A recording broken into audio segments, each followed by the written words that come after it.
एक बार कौवा और गिलहरी दोनों टहल रहे होते हैं। तभी गिलहरी कौवे के गले में एक ताबीज पड़ा हुआ देखती है। तो वो कौवे से पूछती है, ये तुमने क्या पहना हुआ है? तब कौवा कहता है कि गांव में एक सिद्ध महात्मा आए हैं। उन्होंने मुझे ये ताबीज दिया है और कहा है कि जो काम मैं करूँगा उसमें मुझे सफलता हासिल होगी। क्योंकि मुझे पहले किसी काम में सफलता नहीं मिलती थी, मैं हमेशा निराश हो जाता था, इसीलिए मैंने ये ताबीज पहना हुआ है।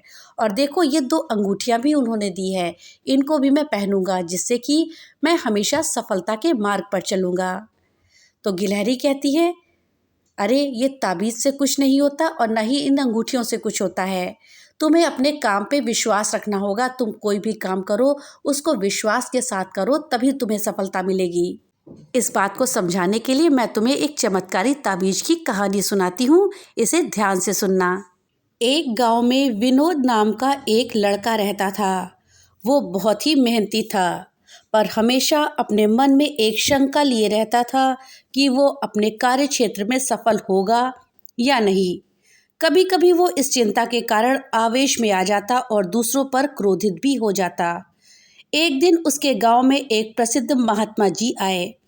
खबर मिलते ही विनोद महात्मा से मिलने पहुंच गया और बोला, महात्मा जी, मैं कड़ी मेहनत करता हूँ, सफलता पाने के लिए हर एक प्रयत्न करता हूँ, पर फिर भी मुझे सफलता नहीं मिलती। कृपया आप ही कुछ उपाय बताएं। महात्मा ने मुस्कुराते हुए कहा, बेटा, तुम्हारी समस्या का समाधान इस चमत्कारी ताबीज में है। मैंने इसके अंदर कुछ मंत्र लिखकर डाले हैं जो तुम्हारी हर बाधा को दूर कर देंगे। लेकिन इसे सिद्ध करने के लिए तुम्हें एक रात शमशान में अकेले गुजारनी होगी। शमशान का नाम सुनते ही विनोद का चेहरा पीला पड़ गया। लेकिन मैं रात भर अकेले कैसे रहूंगा? विनोद ने कांपते हुए बोला।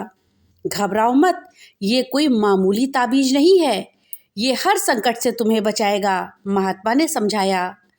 विनोद ने पूरी रात शमशान में बिताई और सुबह होते ही महात्मा के पास जा पहुंचा। हे महात्मा, आप महान हैं।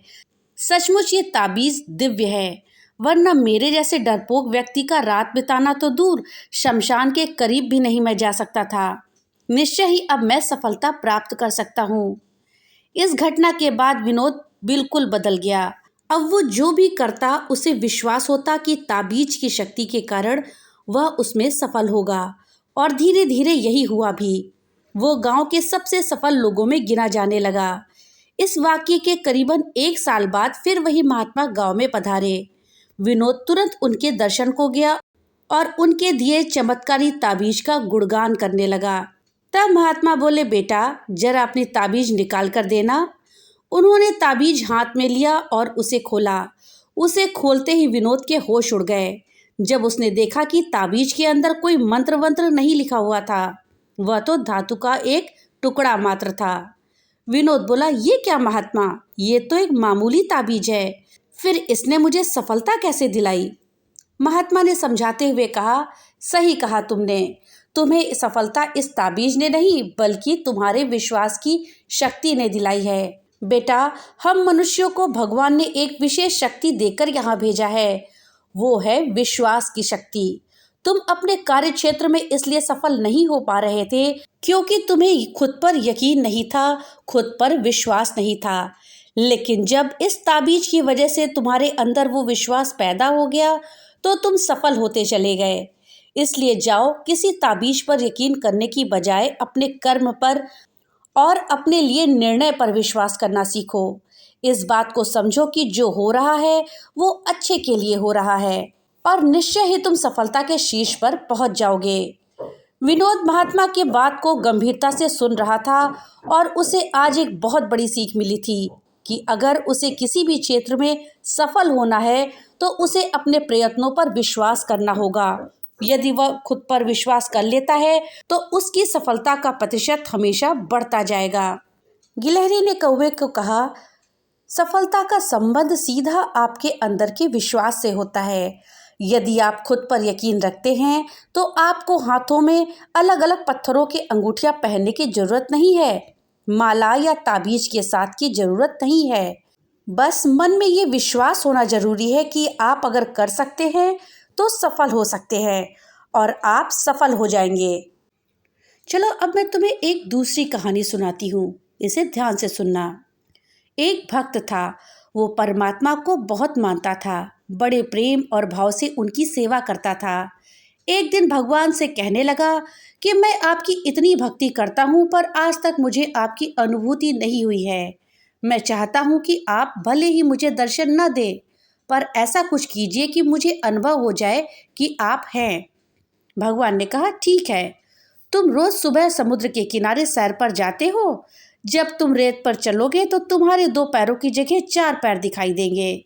2 पैर तुम्हारे होंगे और 2 पैरों के निशान मेरे होंगे। इस तरह तुम्हें मेरी अनुभूति होगी। अगले दिन वो सैर पर गया। जब वो रेत पर चलने लगा तो उसे अपने पैरों के साथ साथ 2 पैर और भी दिखाई दे रहे थे। वो बहुत खुश हुआ। अब रोज ऐसा ही होने लगा। एक बार उसे व्यापार में घाटा हुआ, सब कुछ चला गया, वो रोड पर आ गया। उसके अपनों ने उसका साथ छोड़ दिया।